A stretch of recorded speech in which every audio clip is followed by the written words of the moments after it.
नमस्कार मित्रों, desire point channel के एक नए वीडियो लेक्चर में मैं हूं अमित दुबे। और आज के इस वीडियो लेक्चर में हम क्लास 12th इंग्लिश के 5th चैप्टर का अध्ययन करने वाले हैं, जिसका नाम है शुड विज़ार्ड हिट मॉमी और इसके लेखक हैं जॉन अपडाइक। इस चैप्टर में आगे बढ़ने से पहले मैं आपसे एक छोटा सा प्रॉमिस करता हूं कि जब ये वीडियो लेक्चर कंप्लीट होगा तो आपके लिए ये चैप्टर धुआं होने वाला है, क्योंकि आज इस चैप्टर को हम बहुत ही बारीकी से और बहुत सरल शब्दों में पढ़ने वाले हैं और आज के बाद ये चैप्टर आपके लिए बहुत ही ज़्यादा आसान हो जाएगा। चलिए सबसे पहले इस चैप्टर के टाइटल पर चलते हैं। तो कहते हैं कि शुड विज़ार्ड हिट मम्मी। ये कह रहे हैं कि शुड विज़ार्ड यानी विज़ार्ड मतलब होता है जादूगर, हिट मतलब मारना, मम्मी मतलब मम्मी को। तो क्या जादूगर को मम्मी को मारना चाहिए था? ये आपके चैप्टर का नाम है कि क्या जादूगर को मम्मी को मारना चाहिए था। चलिए इस चैप्टर के बारे में थोड़ा सा हम समझ लेते हैं, क्योंकि अजीब सा नाम है। क्या जादूगर को मम्मी को मारना चाहिए था? भाई मम्मी सबको मारती फिरती हैं, सबका सर फोड़ती हैं, लेकिन मम्मी को कौन मार सकता है? ये अजीब सा है टाइटल। तो इसके बारे में बच्चे थोड़ा सा कन्फ्यूज़ हो जाते हैं। तो इस बात को समझिए। वास्तव में इस कहानी में एक पिता होता है जिसका नाम होता है जैक, और वो अपनी बेटी को कहानियाँ सुनाता है और उसकी कहानी को सुनकर उसकी बेटी उससे अजीब अजीब से प्रश्न पूछती है, और उसी में से एक प्रश्न यानी उन अजीब प्रश्नों में से एक प्रश्न पूछा जाता है और उसी प्रश्न को यहाँ पर नाम दे दिया गया है इस चैप्टर का। ठीक है, तो चलिए अपने चैप्टर में आगे बढ़ते हैं ताकि आप भी वो कहानी पढ़ सकें और आप भी समझ सकें कि कैसे अजीब अजीब से प्रश्न वो बेटी अपने पिता से पूछ रही है। तो हमारा चैप्टर यहाँ से स्टार्ट हो रहा है, लेकिन इस चैप्टर में आगे बढ़ने से पहले मैं आज उन सभी बच्चों को थैंक यू बोलना चाहूँगा जिन्होंने पीडीएफ ख़रीदा है,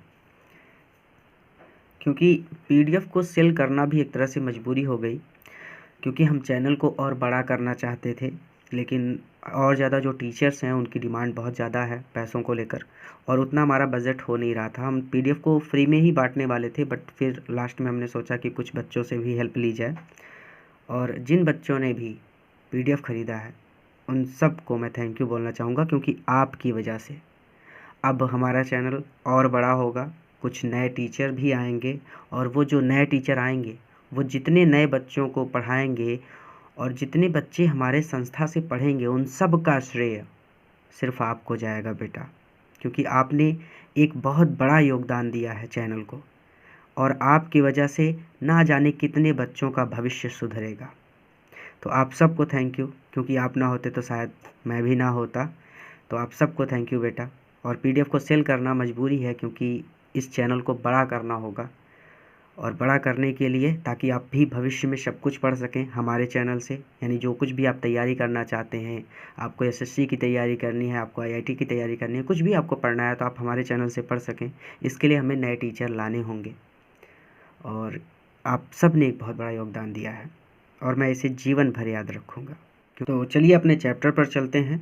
कह रहे हैं कि इन द इवनिंग यानी शाम के समय, यानी शाम को, एंड और फॉर सैटरडे, सैटरडे मतलब शनिवार, नैप्स मतलब दोपहर की छोटी नींद या फिर दोपहर में जो झपकी लेते हैं उसको बोल सकते हैं आप नैप्स। तो शनिवार की दोपहर की छोटी नींद के लिए, लाइक टुडे, आज की ही तरह। ठीक है, तो इन द इवनिंग यानी शाम को, और शनिवार को दोपहर की छोटी नींद के लिए आज ही की तरह। तो इसको कैसे पढ़ेंगे कि शाम को और आज ही की तरह शनिवार को दोपहर की छोटी नींद के लिए जैक टोल्ड मतलब सुनाता था। हीज डॉटर अपनी बेटी को, बेटी जो यानी हीज डॉटर जो, अपनी बेटी जो, उसकी बेटी का नाम जो है। ठीक है, तो जैक अपनी बेटी जो को एक स्टोरी, एक कहानी सुनाता था। Out of his head, out of his head इसका मतलब होता है मन गढ़ंत या फिर मन से गढ़कर। ठीक है, तो जैक अपनी बेटी जो को एक मन गढ़ंत कहानी सुनाता था। ठीक है, अब देखिए कंफ्यूज हो गए होंगे आप। तो जैक मतलब जैक, टोल्ड मतलब सुनाना, हीज डॉटर यानी अपनी बेटी को, यानी बेटी का नाम क्या है जो, आई स्टोरी मतलब एक कहानी, आउट ऑफ हीज हेड यानी मन गढ़ंत या फिर मन से गढ़कर। ठीक है, तो जैक अपनी बेटी जो को अपने मन से गढ़ कर एक कहानी सुनाता था। आगे चलें। दिस कस्टम, ये रिवाज, बिगन शुरू हुआ, वेन जब शी वह वाज 2 वर्ष की थी।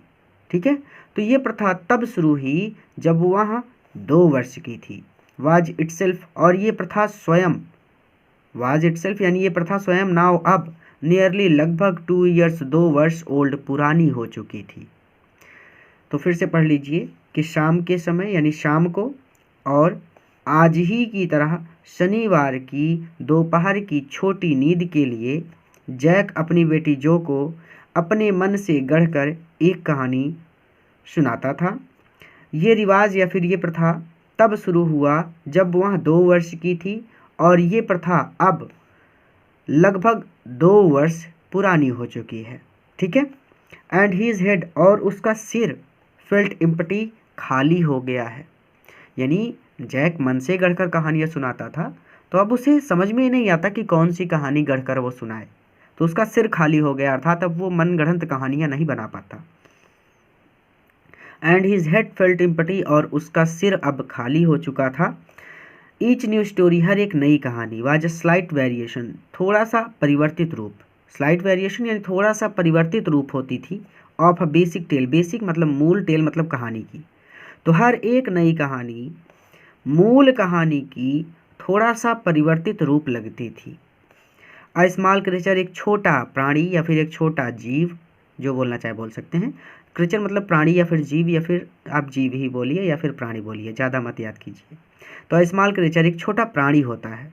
ठीक है, तो स्मॉल क्रिएचर एक छोटा प्राणी होता है, यूजुअली ज़्यादातर नेम्ड रोज़र, उसका नाम ज़्यादातर रोज़र होता है। जैसे ब्रैकेट में यहाँ पे और समझा रहे हैं कि आपके डाउट्स क्लियर हो जाएं, तो जैसे रोज़र फिश यानी रोज़र मछली, रोज़र स्क्वायरल यानी रोज़र गिलहरी, रोज़र चिपमंक यानी रोज़र चिपमंक। अब कहने का मतलब क्या है? कहने का मतलब है कि इसकी जितनी भी कहानियाँ होती थी उनमें जो कैरेक्टर होते थे उसका एक ही नाम होता था। जैसे किसी घोड़े की कहानी सुनाता तो घोड़े का नाम रोज़र रख देता कि एक घोड़ा था, उसका नाम रोज़र था, वो अमेज़न के जंगलों में रहता था। या फिर किसी राजा की कहानी सुनाता तो कह देता कि एक राजा था, उसका नाम रोज़र था और वो फला राज्य पर राज्य करता था। या फिर किसी भैंस की कहानी सुनाता तो भैंस का नाम भी रोज़र रख देता। यानी जो कैरेक्टर होते थे इसकी कहानी के, वो ज़्यादातर उनका नाम रोज़र ही रखता था।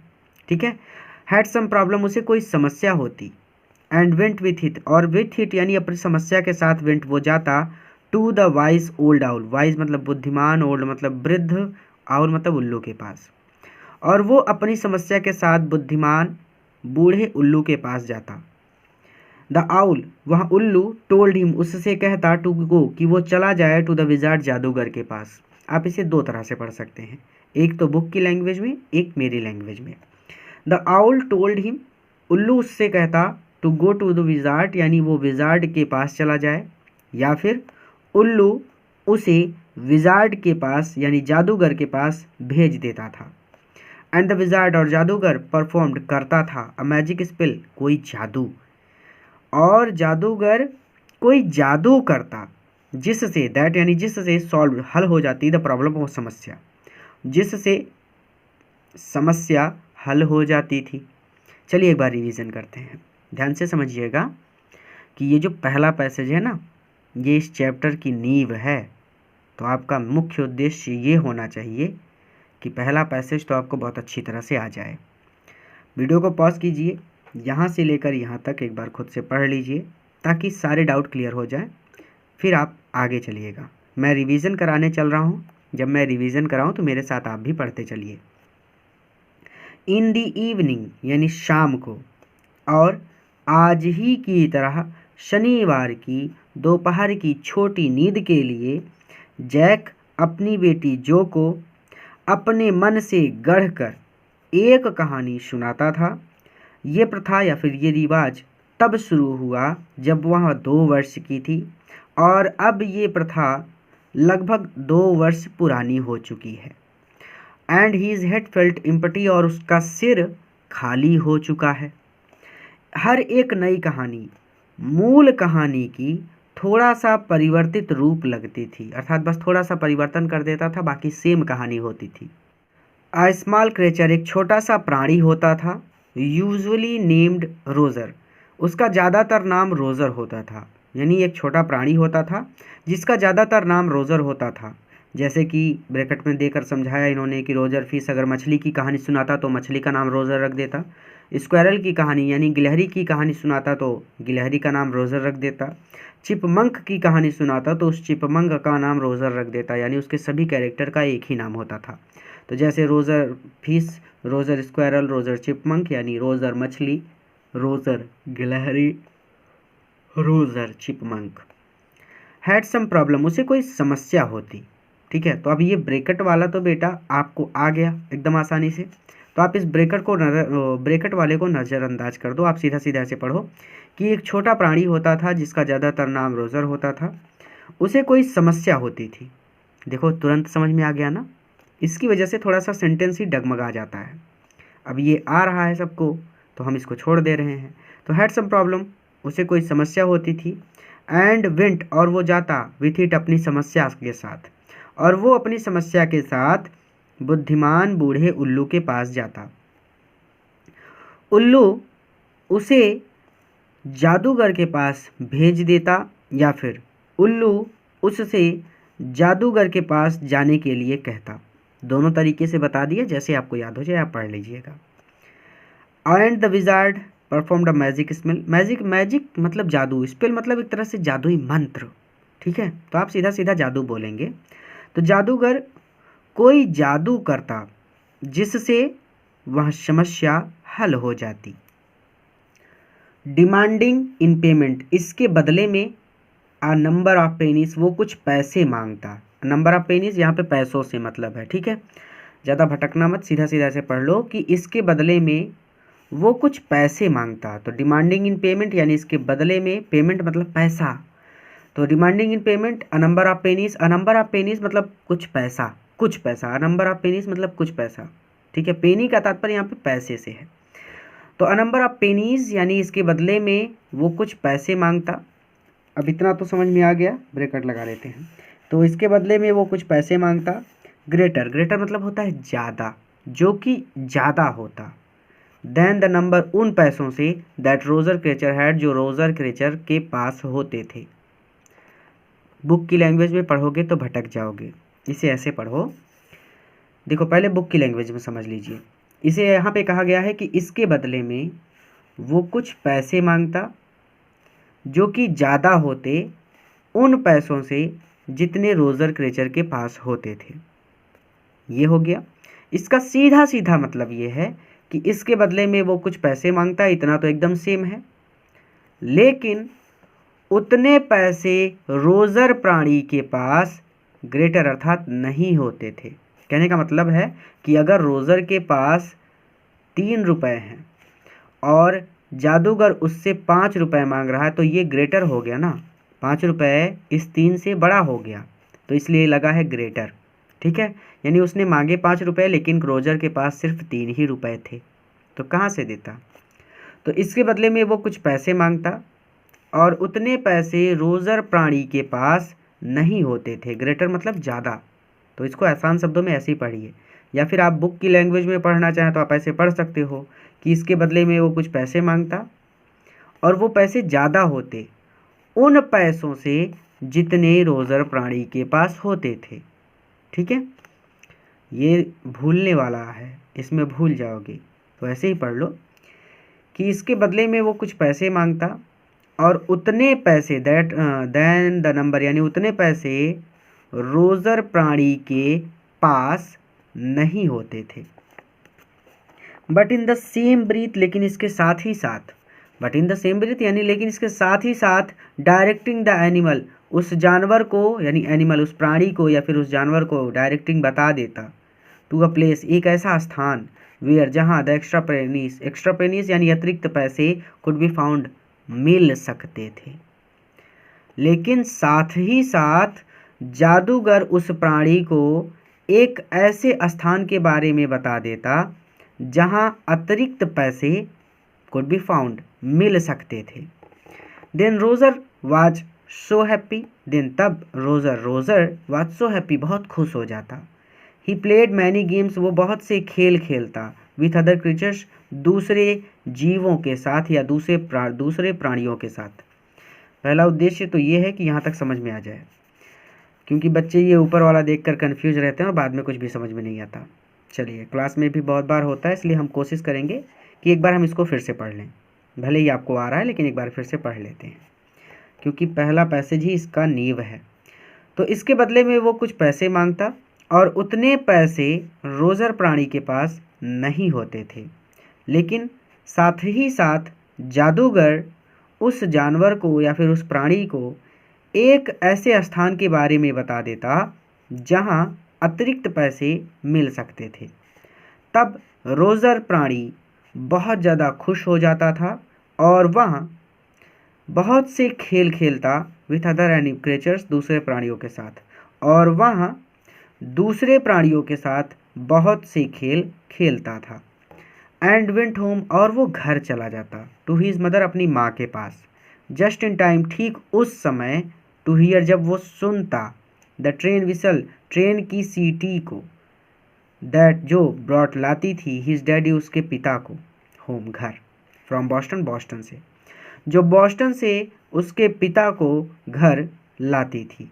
अर्थात उस ट्रेन से उसके पिता बॉस्टन से घर आते होंगे, यानी हो सकता है बॉस्टन में वो नौकरी करते हों और वहाँ से वो घर आते थे। और वो घर चला जाता अपनी माँ के पास, जब ठीक उस समय जब वह ट्रेन की सीटी को सुनता था जो उसके पिता को बॉस्टन से घर लाती थी। जैक डिस्क्राइब्ड, जैक वर्णन करता, देयर, उनके, शपर, शपर मतलब होता है रात्रि का खाना। तो जैक उनके भोजन का वर्णन करता, अर्थात उन्होंने रात्रि में ये खाया वो खाया सब कुछ। तो जैक उनके रात्रि के भोजन का वर्णन करता, ऐसे भी पढ़ सकते हैं, या फिर आप सीधा सीधा पढ़ सकते हैं कि जैक उनके भोजन का वर्णन करता, एंड द स्टोरी, और कहानी, वाज ओवर, समाप्त हो जाती। और कहानी समाप्त हो जाती। वर्किंग, काम करना, हिज वे, इस पर, थ्रो दिस स्कीम, यानी इस योजना पर। तो इस योजना पर काम करते रहना, दिस स्कीम यानी इस योजना पर, वर्किंग हिज वे यानी काम करते रहना। तो इस योजना पर काम करते रहना वाज स्पेशली, विशेष रूप से, फैटिगोइंग, थका देता था, ऑन सैटरडे, शनिवार को। तो इस दिस स्कीम यानी इस योजना पर काम करते रहना विशेष रूप से शनिवार के दिन थका देता था। बिकॉज, क्योंकि, जो नेवर, कभी भी, फेल अस्लीप यानी सोती नहीं थी, इन नैप्स यानी छोटी नींद, एनीमोर, और अधिक, यानी अब, एनीमोर यानी और अधिक, यानी अब, क्योंकि अब जो दोपहर की छोटी नींद, नेवर फेल अस्लीप, कभी भी नहीं सोती थी। ठीक है, याद हो गया। क्योंकि अब जो, नैप्स मतलब दोपहर की छोटी नींद या फिर दोपहर की झपकी, तो दोपहर की छोटी नींद, नेवर, कभी भी नहीं, फेल अस्लीप, सोती थी।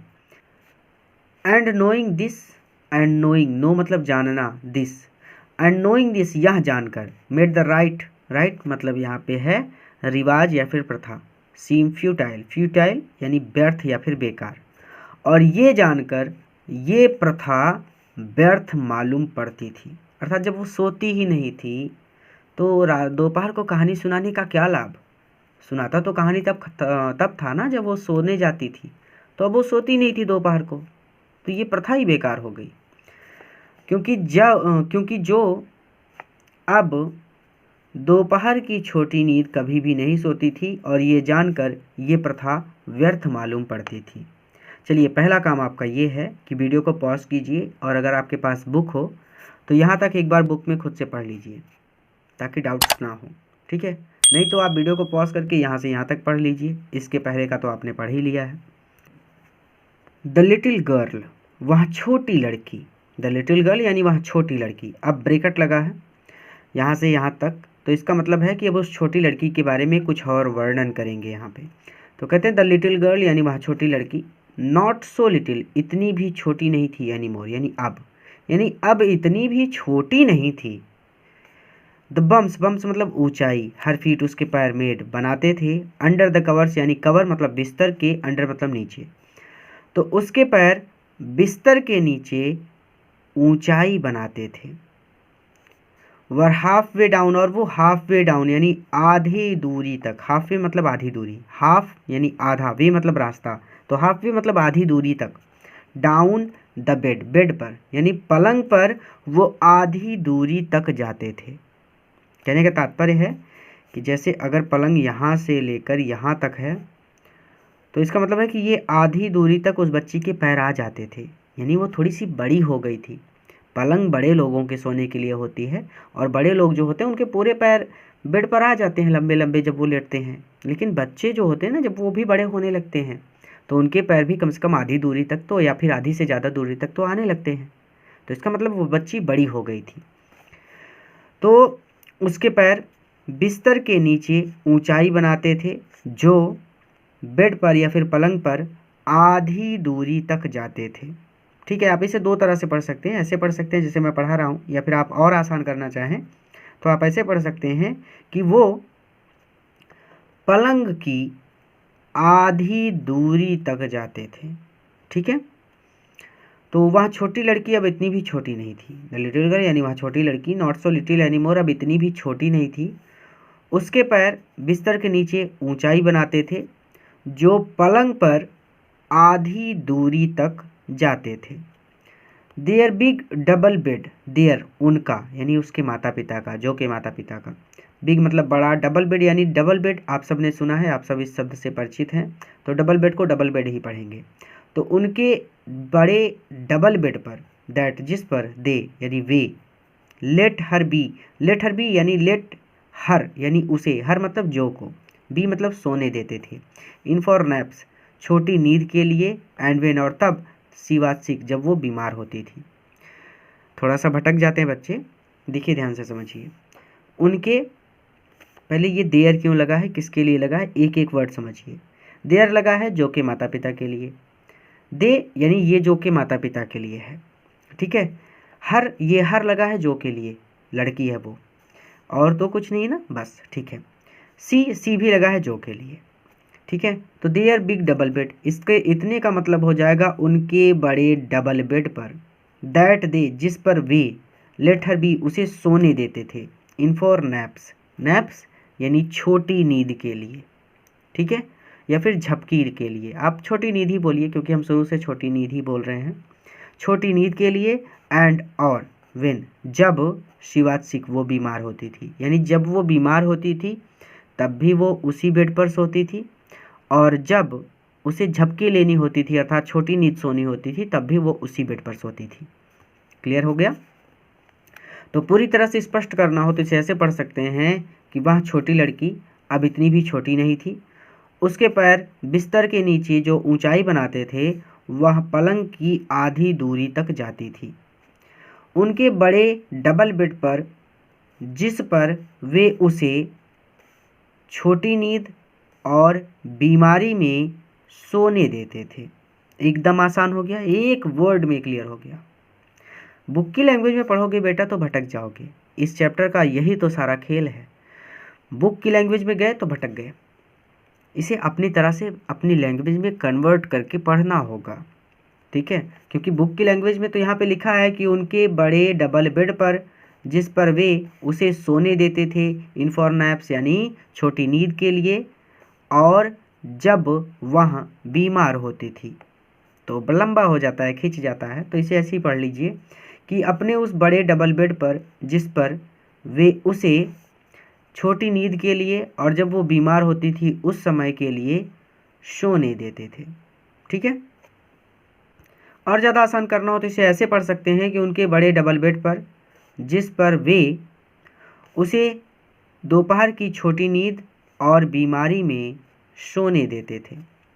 Had at last arrange herself, यानी अब ये जो ब्रैकेट का है मैटर, ये जैसे हमने पहली बार ब्रैकेट को मिस कर दिया था, छोड़ दिया था, उसी तरह से हम यहाँ पे भी छोड़ देंगे, क्योंकि हमने इस बात को समझ लिया कि वो अब इतनी भी छोटी नहीं थी। उसके पैर बिस्तर के नीचे ऊंचाई बनाते थे जो पलंग की आधी दूरी तक जाती थी। उनके बड़े बेड पर जिस पर वे उसे दोपहर की छोटी नींद में और बीमारी में सोने देते थे। तो हमको इतना तो पता है, तो ये ब्रैकेट वाला छोड़ दो ना, इसका क्या मतलब है। तो अब इस यहाँ से लेकर डायरेक्ट यहाँ पे आ जाएंगे ताकि डाउट ना रह जाए। तो द लिटिल गर्ल, वहाँ छोटी लड़की, had at last arranged herself, यानी that little, the little girl, that नहीं है, द है, तो द लिटिल गर्ल यानी उस छोटी लड़की ने हैड एट लास्ट आखिरकार अरेंज व्यवस्थित कर लिया था हरसेल्फ स्वयं को।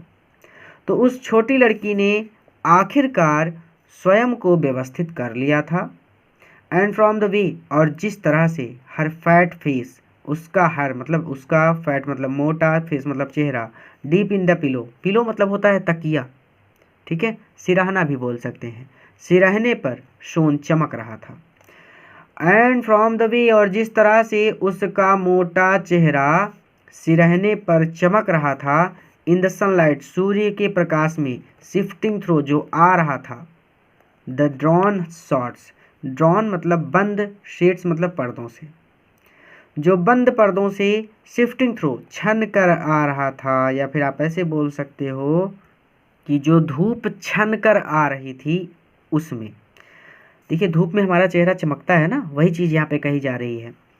एक एक वर्ड समझाना है, इसलिए थोड़ा सा हो सकता है कि आपको बेसिक में मैं समझा रहा हूँ, लेकिन मेरा केवल एक ही उद्देश्य है कि ये चैप्टर आपको दोबारा कभी भी ना पढ़ना पड़े, इसलिए मैं एक एक वर्ड क्लियर कर रहा हूँ, क्योंकि बुक की लैंग्वेज कुछ और है, हमें अपनी लैंग्वेज में कुछ और पढ़ना है ताकि हम कभी भी ना भूलें। डरना मत बस इस चैप्टर से। तो एंड फ्रॉम द वे यानी इसका मतलब हो जाएगा जिस तरह से, हर मतलब उसका, फैट मतलब मोटा, फेस मतलब चेहरा, डीप इन द पिलो यानी सिरहने पर शोन चमक रहा था। ये हो गया ब्रैकेट।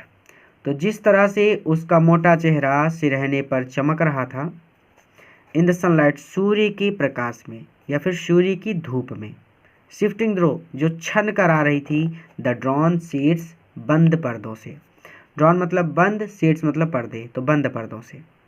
तो पूरा जोड़ के कैसे पढ़ा जाएगा कि जिस तरह से उसका मोटा चेहरा बंद पर्दों से छन कर आती हुई धूप में सिरहने पर चमक रहा था। It did not seem fantastic, it did not seem fantastic यानी इसमें कोई विचित्रता ना होती। इट मतलब इसमें, डिड नॉट मतलब ना होती, सीम फैंटास्टिक यानी विचित्रता यानी अजीब, इसमें कोई विचित्र बात ना होती या फिर इसमें कोई विचित्रता ना होती। दैट्स अ मैजिक, किसी जादू के ओडक्योर, वहाँ पर होने पर, तो वहाँ पर किसी जादू के होने पर बिल्कुल भी विचित्रता ना लगती या फिर बिल्कुल भी विचित्र बात ना होती, अर्थात वो बच्ची बहुत सुंदर लग रही थी। सूर्य की धूप में उसका चेहरा बहुत सुंदर तरीके से चमक रहा था और ऐसा लग रहा था कि जैसे कोई जादू है जिसकी वजह से ये लड़की इतनी सुंदर लग रही है। आसान शब्दों में कहें तो बढ़ा चढ़ाकर बोला गया है, ठीक है।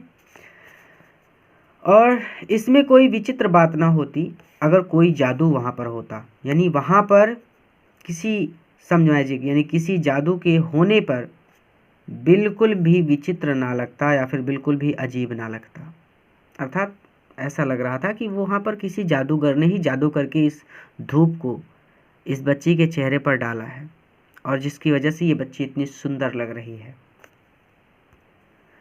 एंड सी, और वह वुड टेक हर नैप, अपनी नैप लेती, अपनी छोटी नींद पूरी करती, लाइक एन इन्फेंट, इन्फेंट मतलब छोटा बच्चा, एन मतलब एक छोटे शिशु की भांति, ठीक है, ऑफ टू 2 वर्ष के, तो 2 वर्ष के किसी छोटे शिशु की भांति या फिर एक छोटे शिशु की भांति वह अपनी छोटी नींद या फिर अपनी दोपहर की छोटी नींद पूरी करती।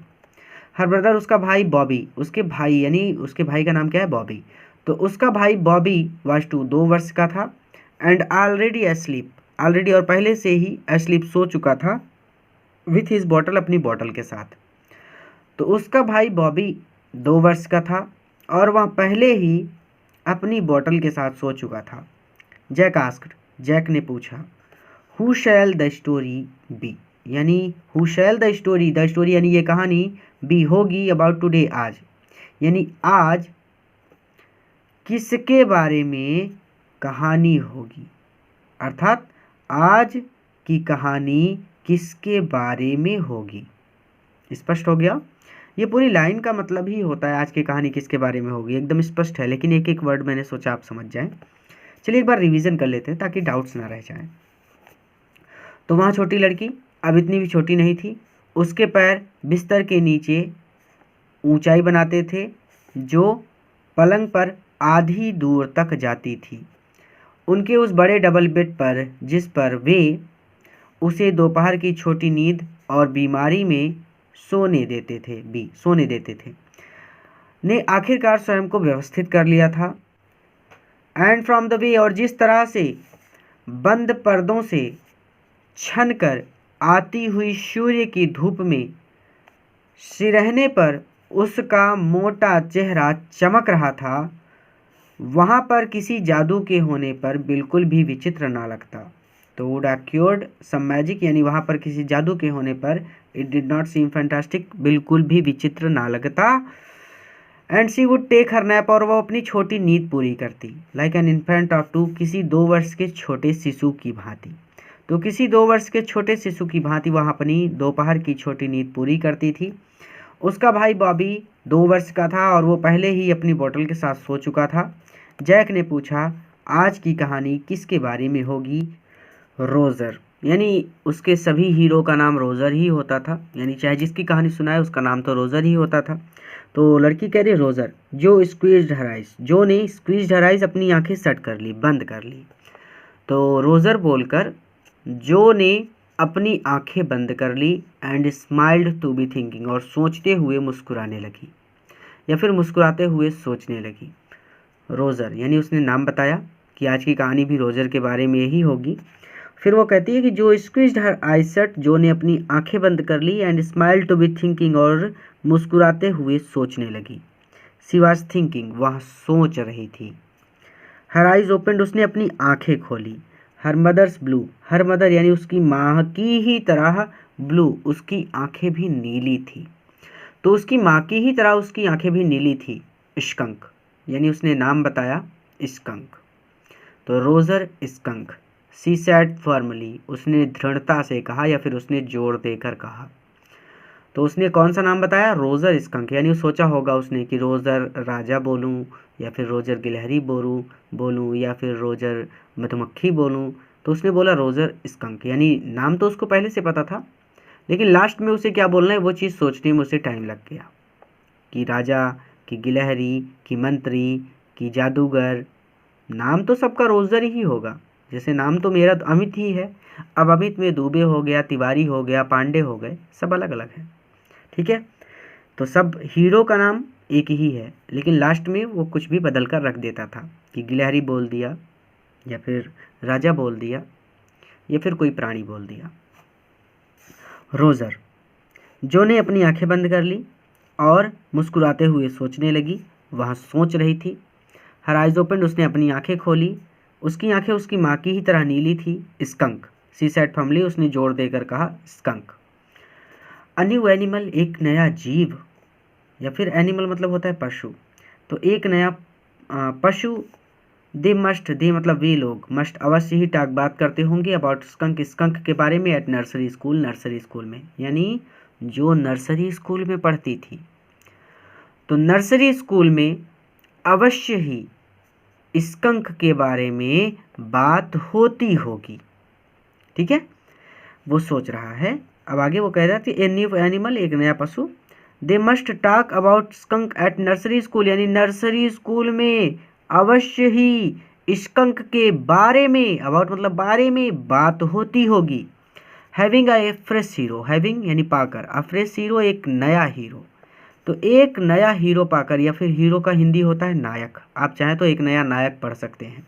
तो एक नया हीरो पाकर या फिर एक नया नायक पाकर, मोमेंटरली, यानी मोमेंटरली यानी एक क्षण के लिए, यानी क्षण भर के लिए, स्टार्ड भर गया, जैक भर गया टू क्रिएटिव इंथ्यूजियस्म, क्रिएटिव यानी रचनात्मक, इंथ्यूजियस्म मतलब जोश, तो रचनात्मक जोश से जैक भर गया। तो एक नया हीरो पाकर क्षण भर के लिए जैक रचनात्मक जोश से भर गया। इसका क्या मतलब है, इसका मतलब है कि वो अपने मन में सोचने लगा। वो मन से गढ़कर ही तो कहानियाँ सुनाता था ना। तो रचनात्मक जोश से भर जाना यानी वो कहानी की रचना करने लगा अपने मन में कि क्या सुनाऊं। ऑल राइट, ठीक है। ही सेड, वहाँ बोला, वंस अपॉन अ टाइम, एक बार की बात है। इसकी हिंदी तो सबको पता होगी। वंस अपॉन अ टाइम यानी एक बार की बात है, बचपन से पढ़ते आ रहे हैं। In the deep dark woods, in the deep यानी घने, डार्क गहरे, वुड्स जंगल में, घने गहरे जंगल में, एक बार की बात है, घने गहरे जंगल में, देयर वॉज अ टीनी, एक छोटा सा, लिटिल नन्हा सा क्रीचर, प्राणी रहता था। बाय द नेम, उसका नाम रोजर स्कंक, रोजर स्कंक था। तो एक बार की बात है, घने गहरे जंगल में एक छोटा सा नन्हा सा प्राणी रहता था जिसका नाम रोजर स्कंक था। एंड ही, और उससे स्मेल्ड, गंध आती थी, वेरी बैड, बहुत बुरी, और उससे बहुत बुरी बदबू आती थी या फिर बहुत बुरी गंध आती थी। चलिए बदबू ही पढ़ लीजिए आसान शब्दों में। यस, हाँ, जो सैड, जो बोली, जो कहती हाँ, यानी एक तरह से आप लोग भी बोलते हैं ना कहानी सुनाते टाइम, हाँ फिर आगे क्या हुआ, हाँ फिर आगे क्या हुआ, वही चीज़। यस, जो सैड, हाँ जो बोली। तो ही यानी उससे स्मेल्ड, बदबू आती थी, सो बैड, बहुत बुरी। तो उससे बहुत बुरी बदबू आती थी, छोटा छोटा करो नहीं तो भटकोगे। दैट, जिसकी वजह से, नन ऑफ द अदर यानी कोई भी अन्य, नन ऑफ द अदर यानी कोई भी अन्य, लिटिल यानी छोटा, वुडलैंड यानी जंगल का, क्रीचर यानी प्राणी, जिसकी वजह से यानी दैट, जिसकी वजह से जंगल का कोई भी दूसरा प्राणी, ब्रैकेट छोटा सा कर लेंगे, वुड प्ले नहीं खेलता था, विथ हिम उसके साथ। अब इसको पढ़ेंगे कैसे कि उससे बहुत बुरी बदबू आती थी, जिसकी वजह से जंगल का कोई भी अन्य प्राणी, क्रीचर मतलब प्राणी, तो कोई भी अन्य प्राणी उसके साथ नहीं खेलता था। जो आगे कहते हैं, ये क्लियर हो गया ना। यहाँ पे बच्चों को बहुत डाउट होता है कि नो या फिर नॉट का कहीं यूज नहीं किया गया, ये कैसे है सेंटेंस। तो ये वजह से समझिए, बार बार समझा रहा हूँ कि ही स्मेल्ड सो बैड यानी उससे बहुत बुरी बदबू आती थी, जिसकी वजह से जंगल का नन ऑफ द अदर, कोई भी अन्य प्राणी या फिर कोई भी अन्य जीव या फिर कोई भी अन्य जानवर, जैसा याद हो जाए, क्रीचर का मतलब जीव, प्राणी, जानवर, कुछ भी बोल सकते हैं, वुड प्ले विथ हिम उसके साथ नहीं खेलता था। क्लियर है कि उससे बहुत बुरी बदबू आती थी, जिसकी वजह से जंगल का कोई भी दूसरा प्राणी या फिर कोई भी दूसरा जानवर उसके साथ नहीं खेलता था। जो आगे क्या कह रहे हैं, लुक्ड एट हिम, जो ने लुक्ड एट हिम उसकी ओर देखा, सोलेमनली, सोलेमनली यानी ध्यान से। तो जो ने हिम लगा उसके पिता के लिए, ठीक है, यानी जैक के लिए। तो यहाँ पे जो है बेटा, जो, ठीक है। तो जो लुक्ड एट हिम सोलेमनली यानी जो ने उसकी ओर बहुत ध्यान से देखा। सी हैडेंट फोरसीन, सी यानी उसने, हैड नॉट नहीं, फोरसीन सोचा था, दिस इस बारे में, यानी ये या फिर इस बारे में तो उसने सोचा ही नहीं था। या फिर ऐसे भी पढ़ सकते हो कि यहाँ तो उसने सोचा ही नहीं था। सी हैडेंट फोरसीन दिस, इसका मतलब है कि ये तो उसने सोचा ही नहीं था, या फिर इस बारे में तो उसने सोचा ही नहीं था। बस कहानी खत्म। सी हैडेंट फोरसीन दिस, इसकी हिंदी होती है कि इस बारे में उसने सोचा ही नहीं था। सी लगा है यानी जो ने। विनेवर, जब कभी भी, ही यानी वहाँ, वुड गो यानी रोजर स्कंक, ही लगा रोजर स्कंक के लिए। तो जब कभी भी वहाँ खेलने के लिए बाहर जाता था, गो आउट यानी बाहर जाता था। या फिर ऐसे भी पढ़ सकते हो कि जब कभी भी वहाँ खेलने के लिए जाता था। जैक कंटिन्यूड, जैक कंटिन्यू करता है, जैक जारी रहता है, विथ जेस्ट पूरे उत्साह के साथ।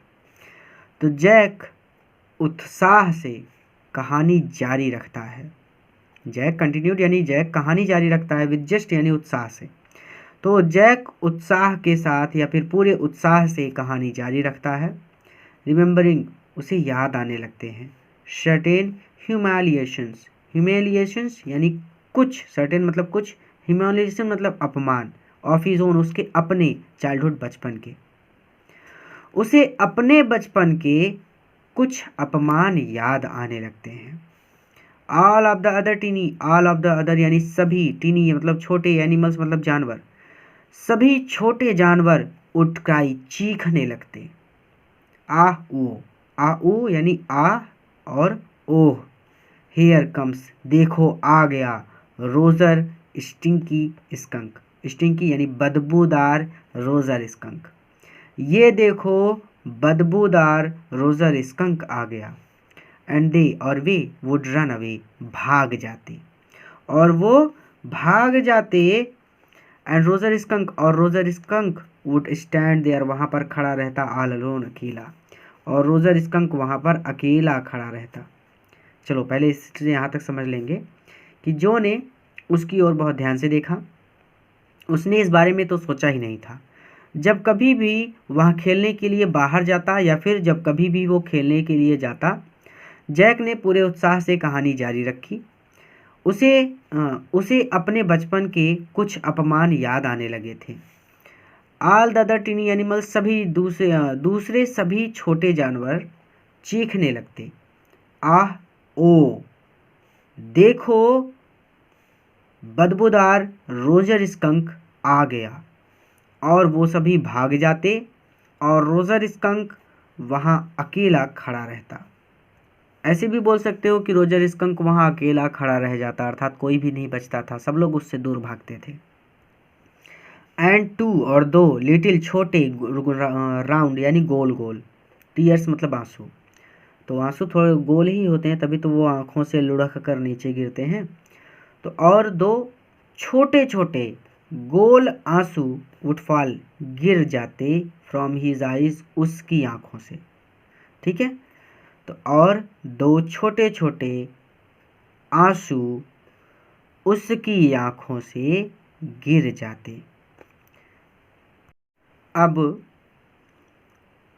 The corner of Jo's mouth, देखिए ध्यान से समझिए।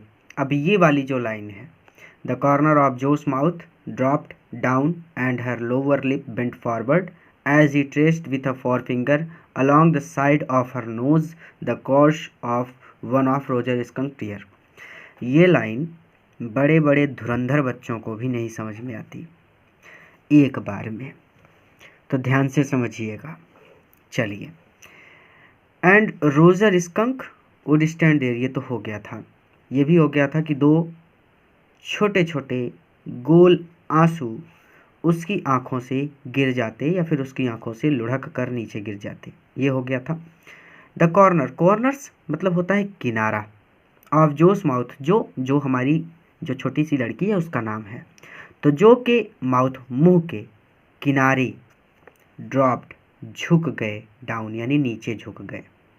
अब जैसे रोनी शक्ल होती है ना, रोतड़ी सी शक्ल जब कोई बनाता है तो उसके दोनों जो होठों के किनारे होते हैं यानी गालों के जो दोनों किनारे होते हैं वो नीचे की ओर झुक जाते हैं, तो रोतड़ी शक्ल कह सकते हैं उसको, कि रोनी सी शक्ल बना रखी है। कैसी रोनी शक्ल बना रखी है, तो रोनी शक्ल जब कोई बनाता है तो उसके गालों के जो मुंह होते हैं ना, उसके मुंह के दोनों किनारे झुक जाते हैं।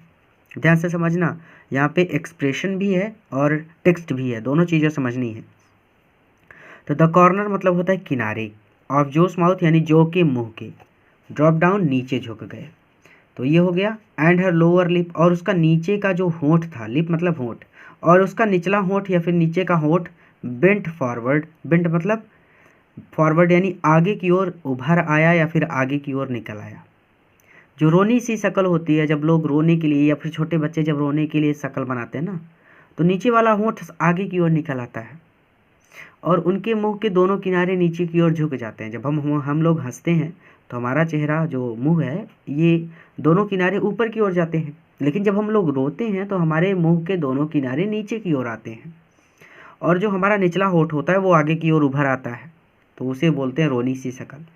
ये हो गया, ये खेल है बेटा, ध्यान से समझना, इस लाइन को समझना अपने आप में एक कला है।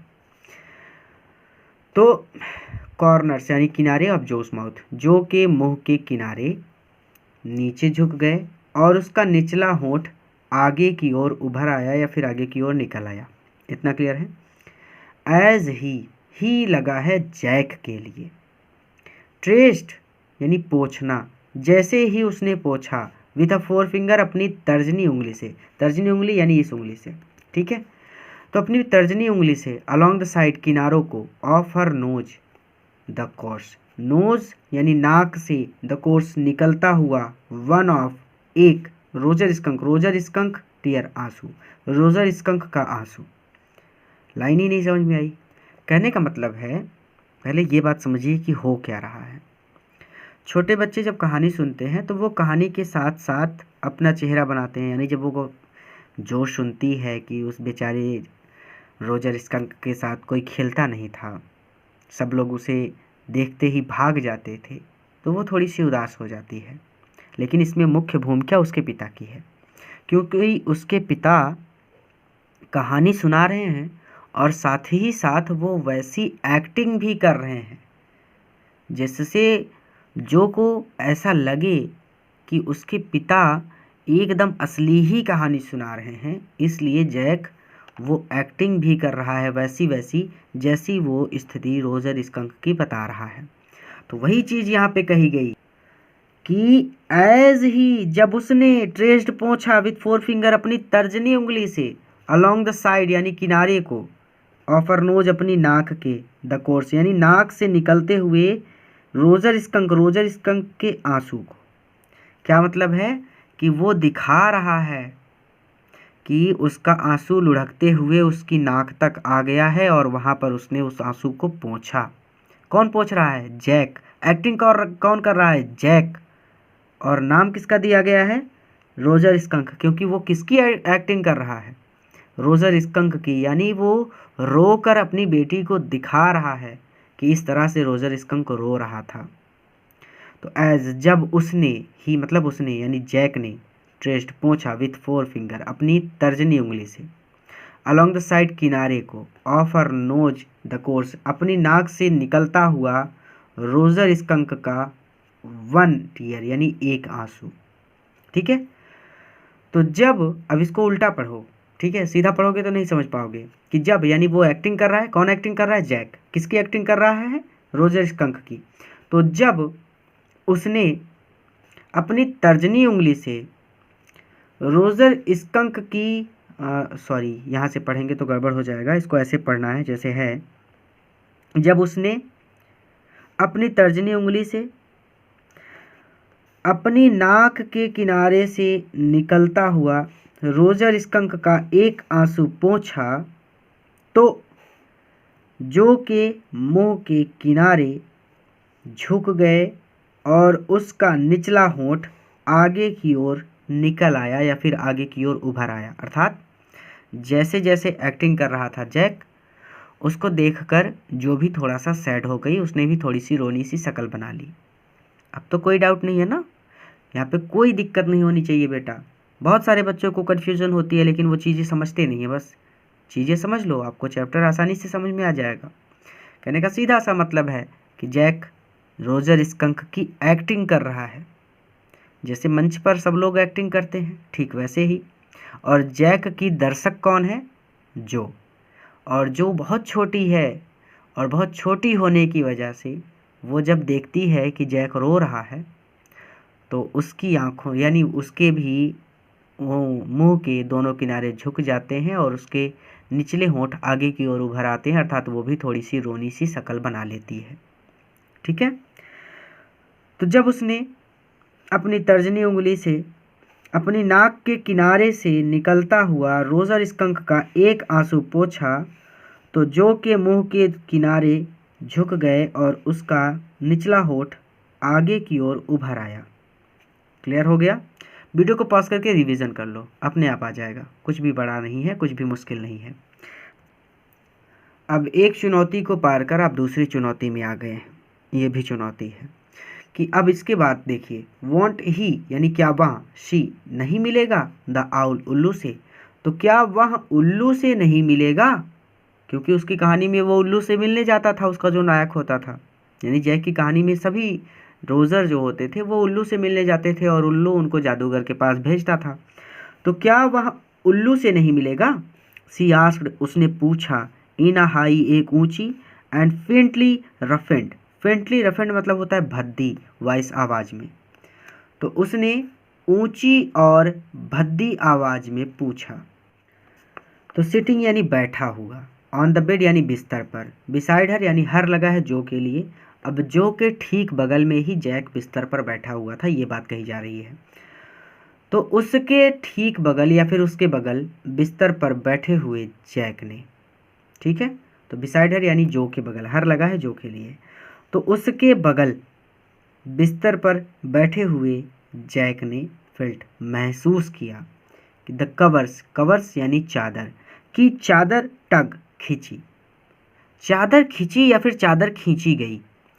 पहले बात समझो, जैसे ठंडी का दिन हो और आपका भाई एक ही चादर में छुप कर बैठे हों या फिर एक ही चादर ओढ़कर बेड पर बैठे हों, और आपका भाई थोड़ा सा भी अगर पैर इधर उधर करता है तो वो चादर उसकी ओर खींच जाती है, और आपको पता चल जाता है कि ये चादर खींच रहा है, तो आप उसको बोलते हो, अरे चादर क्यों खींच रहे हो, अपने पैर इधर उधर मत करो, चादर खींच रही है, मुझे भी ठंडी लग रही है। पता कैसे चलता है? यानी जब कोई अपना पैर चादर में इधर उधर करता है या फिर हिलाता डुलाता है अपने पैर चादर में, तो आदमी जो उसके साथ बैठा है उसको पता चल जाता है, क्योंकि चादर खिंचती है उस व्यक्ति की ओर जो अपने हाथ पैर हिला रहा है। तो वही चीज़ यहाँ पे है कि उसके बगल बेड पर यानी बिस्तर पर बैठे हुए जैक ने महसूस किया कि चादर खिंची, एज जब हर लेग्स, उसने अपने पैरों को स्विच्ड इधर उधर किया, टेंसली, टेंसली यानी तनाव में, यानी वो तनाव में थी कि इतनी ज़्यादा उसके साथ बुराई हो रही है, इतना सब लोग उसके साथ गलत कर रहे हैं, सब लोग उसको बदबूदार समझ रहे हैं, सब लोग उससे दूर भाग रहे हैं, तो वो तनाव में आ गई कि अब क्या होगा, अब क्या होगा। तो उसके बगल में बिस्तर पर बैठे हुए जैक ने महसूस किया कि चादर खींची जब उसने अपने पैरों को इधर उधर किया तनाव में, या फिर जब उसने तनाव में अपने पैरों को इधर उधर किया। तो ही वॉज प्लीज्ड, वो खुश हो गया, ही लगा है जैक के लिए, तो ही वॉज प्लीज्ड, वो खुश हो गया विद दिस मोमेंट, एक क्षण के लिए या इस क्षण के लिए। तो इस क्षण के लिए ही वॉज प्लीज्ड, वो खुश हो गया। यानी जब कोई बात अपनी बता रहा हो, जैसे आप ही अपनी बात किसी को बता रहे हो और सामने वाला बड़े ही लगाव से आपकी बात को सुन रहा हो, तो आपको भी अंदर से खुशी होती है कि चलो मेरी बात सुन रहा है, थोड़ा सा और बताते हैं, थोड़ा सा और बताते हैं। तो ही वॉज प्लीज्ड, वो खुश हो गया विद दिस मोमेंट, इस क्षण के लिए, ठीक है। तो इस क्षण के लिए वह खुश हो गया। ही वॉज टेलिंग, वो बता रहा था हर, उसे, हर लगा है जो के लिए, ही लगा है जैक के लिए। तो ही वॉज टेलिंग हर, वह उसे बता रहा था समथिंग ट्रू, कुछ सच्चाई, समथिंग मतलब कुछ, ट्रू मतलब सच्चाई या फिर सच्ची बात। तो वह उसे कुछ सच्चाई बता रहा था, समथिंग कुछ ऐसा, सी मस्ट नो, जो उसे अवश्य जानना चाहिए, समथिंग कुछ ऐसा, सी जो उसे मस्ट नो, अवश्य जानना चाहिए, एंड हैड नो विश, और वो नहीं चाहता था, यानी उसकी कोई इच्छा नहीं थी, टू हरी ऑन, जल्दबाजी करने की, और जल्दबाजी करने की उसकी कोई इच्छा नहीं थी, या फिर जल्दबाजी करने की उसकी बिल्कुल भी इच्छा नहीं थी। बट डाउन स्टेयर्स, बट लेकिन, डाउन स्टेयर्स लेकिन नीचे, डाउन स्टेयर्स मतलब नीचे, नीचे वाले कमरे में, ये ऊपर वाले कमरे में रहे हुए कि तो डाउन स्टेयर्स यानी नीचे, लेकिन नीचे अ चेयर, एक कुर्सी के स्क्रैप्ड, रगड़ने की आवाज़ आती है। जैसे आप कुर्सी को धक्का देकर इधर से उधर करते हैं ना, तो उससे थोड़ी सी खड़खड़ की आवाज़ आती है, वही चीज़। लेकिन नीचे एक कुर्सी के रगड़ने की आवाज़ आई। एंड ही रियलाइज्ड, और उसे एहसास हुआ, एंड और ही उसे रियलाइज्ड एहसास हुआ, ही कि उसे मस्ट अवश्य ही गेट डाउन नीचे जाना चाहिए, टू हेल्प क्लेयर, क्लेयर की हेल्प करने के लिए। क्लेयर एक लड़की का नाम है, यानी उसकी पत्नी का नाम है। तो क्लेयर की मदद करने के लिए उसे नीचे जाना चाहिए। लेकिन नीचे एक कुर्सी के रगड़ने की आवाज़ आई और उसे एहसास हुआ कि उसे क्लेयर की मदद करने के लिए नीचे जाना चाहिए। पेंट करने में। The living room, living room मतलब होता है रहने वाला कमरा, लेकिन लिविंग रूम शब्द जो है ये बहुत प्रचलन में है, ज़्यादातर लोग लिविंग रूम ही बोलते हैं, तो आप भी लिविंग रूम को लिविंग रूम बोल सकते हैं। वुड वर्क मतलब होता है लकड़ी का सामान, तो रहने वाले कमरे में लकड़ी के सामान को पेंट करने में क्लेयर की सहायता करने के लिए उसे अवश्य ही नीचे जाना चाहिए। पूरा जोड़कर पढ़ लीजिए। लेकिन नीचे एक कुर्सी के खिसकने की आवाज़ आई और उसे एहसास हुआ कि रहने वाले कमरे के लकड़ी के सामान को या फिर लिविंग रूम के लकड़ी के सामान को पेंट करने में क्लेयर की सहायता करने के लिए उसे नीचे जाना चाहिए। वेल अच्छा, ही यहाँ पे वी था, इसको ही कर लीजिएगा, ठीक है, ही होना चाहिए यहाँ पे। तो वेल ही वॉक्ड अलोन, ही यानी वह, वॉक्ड अलोन यानी चलता गया, वेरी सैडली यानी बहुत दुख के साथ, एंड केम और पहुँच गया to a very big tree, एक बहुत बड़े पेड़ के पास। अच्छा, वह बहुत दुख के साथ चलता गया और एक बहुत बड़े पेड़ के पास पहुंच गया। एंड और in the tip top, tip top यानी सबसे ऊंचा या फिर सर्वोत्तम, और सर्वोत्तम भाग में ऑफ द ट्री, उस पेड़ के, और उस पेड़ के सर्वोत्तम भाग में या फिर और उस पेड़ के सबसे ऊंचे भाग में was an enormous wise old owl, was था, एंड एक इनॉर्मस विशाल या फिर बहुत बड़ा, वाइज मतलब बुद्धिमान, ओल्ड आउल आप सीधा सीधा पढ़ सकते हैं उल्लू, या फिर बूढ़ा उल्लू भी पढ़ सकते हैं। ओल्ड आउल हम सीधा सीधा उल्लू पढ़ लेते हैं, क्या मतलब है ज़्यादा बढ़ा चढ़ा के पढ़ने में। एक विशालकाय बुद्धिमान उल्लू रहता था, ठीक है, तो ये याद हो गया ना कि अच्छा, वह बहुत दुख के साथ चलता गया और एक बहुत बड़े पेड़ के पास पहुंच गया, और उस पेड़ के सबसे ऊंचे भाग में या फिर उस पेड़ के सर्वोत्तम भाग में एक विशालकाय या फिर एक विशाल बुद्धिमान उल्लू रहता था। गुड, अब जो कहती है गुड, अच्छा हुआ, यानी अब उल्लू उसको जादूगर के पास भेजेगा और जादूगर उसकी प्रॉब्लम को सॉल्व कर देगा। जो खुश हो गई, कह रही अच्छा हुआ, अच्छा अच्छा अच्छा, यानी अच्छा हुआ। अब आपके लिए सबसे अच्छा ये होगा कि इतना सब कुछ बवंडर से आप निकल कर आए हैं, यहाँ तक पहुँचे हैं, तो आपके लिए सबसे अच्छा ये होगा कि हम वीडियो को यहीं पर पॉज कर दें और आप इतना खुद से पढ़ लें, अर्थात शुरू से लेकर अंत तक, यानी यहाँ तक आप एक बार खुद से पढ़ लें, ताकि आपको ये एहसास हो जाए कि यहाँ पे सेंटेंस बन कैसे रहा है। यानी बुक की लैंग्वेज लेकर चल रहे हैं तब कैसे सेंटेंस बन रहा है, हमारी लैंग्वेज में चल रहे हैं तब कैसे सेंटेंस बन रहा है। आपको इस चीज़ का एहसास हो जाए तो आप इसके आगे पढ़ने में और ज़्यादा रुचि लेंगे, ठीक है। इसके केवल 2 ही पार्ट बनेंगे, ये पार्ट 1 है, इसका पार्ट 2 आपको कल मिल जाएगा। इसमें बिल्कुल भी लेट नहीं होगा। पीडीएफ की वजह से थोड़ा सा लेट हो रहा था, क्योंकि बहुत काम करना पड़ा है बेटा पीडीएफ पर, मैं ही जानता हूँ कितना काम हुआ है, तो पीडीएफ की वजह से थोड़ा सा लेट हो रहा था, लेकिन अब लेक्चर्स लेट नहीं होंगे, दिसंबर में कंप्लीट हो जाएगा। इसका सेकंड पार्ट देखने के लिए आप यूट्यूब पर डायरेक्ट सर्च कर सकते हैं शुड विजार्ड हिट मम्मी, और उसके आगे आप जोड़ दीजिए डिज़ायर पॉइंट, तो भी आपको इसका सेकंड पार्ट मिल जाएगा। ये सबसे आसान तरीका होता है, या फिर आप चैनल की प्लेलिस्ट में जाकर इसके सेकंड पार्ट को देख सकते हैं, या फिर आप हमारे चैनल को सब्सक्राइब कर लीजिए, जैसे इसका सेकंड पार्ट अपलोड होगा आपको उसका लिंक मिल जाएगा।